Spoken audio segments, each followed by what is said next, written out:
केंद्र सरकार ने राष्ट्रगीत वंदे मातरम को लेकर नए दिशा निर्देश जारी किए हैं। गृह मंत्रालय ने आदेश में कहा है कि अब सरकारी कार्यक्रमों, स्कूलों या अन्य औपचारिक आयोजनों में वंदे मातरम बजाया जाएगा।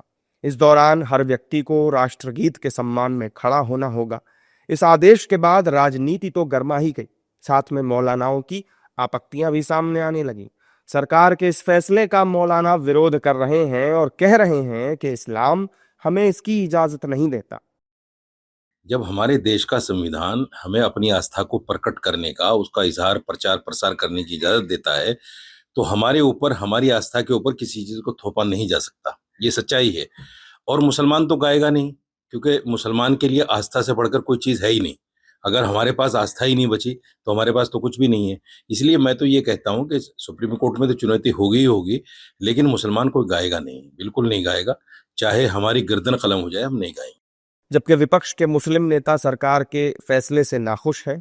उनका तर्क है कि वंदे मातरम गीत की कुछ पंक्तियां मुस्लिम नहीं गाएंगे, बाकी के गीत से उन्हें कोई दिक्कत नहीं है। लेकिन वो आगे के जो स्टांजाज हैं, 4 स्टांजा, 5 स्टांजाज, वो हम नहीं मने बोलेंगे।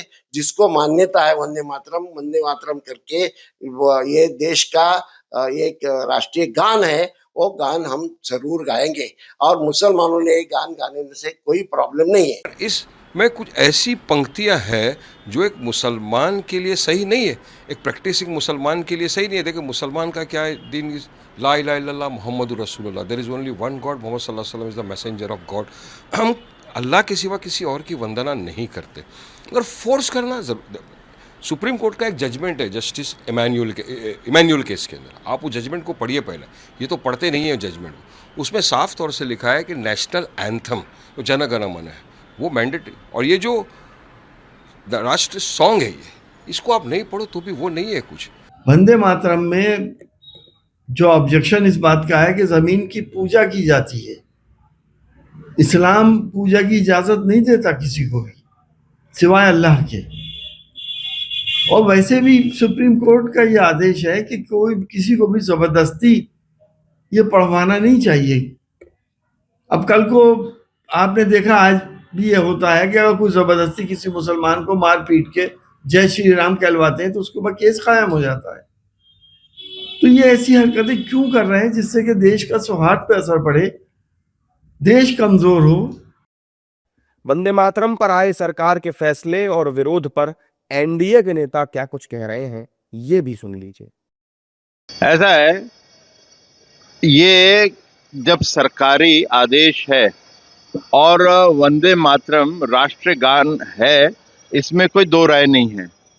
अब ओवैसी जी को कहीं राष्ट्रगान नहीं गाना है तो मेरे कोई दिक्कत नहीं। यहाँ पे क्या कर रहे हैं ओवैसी जी?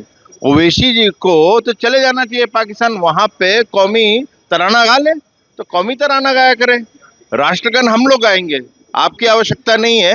आप जाके पाकिस्तान में कौमी तराना गाइए। अच्छी बात है, वंदे मातरम होना चाहिए, गाना चाहिए हर जगह, सबको इसके विषय में जानकारी होनी चाहिए।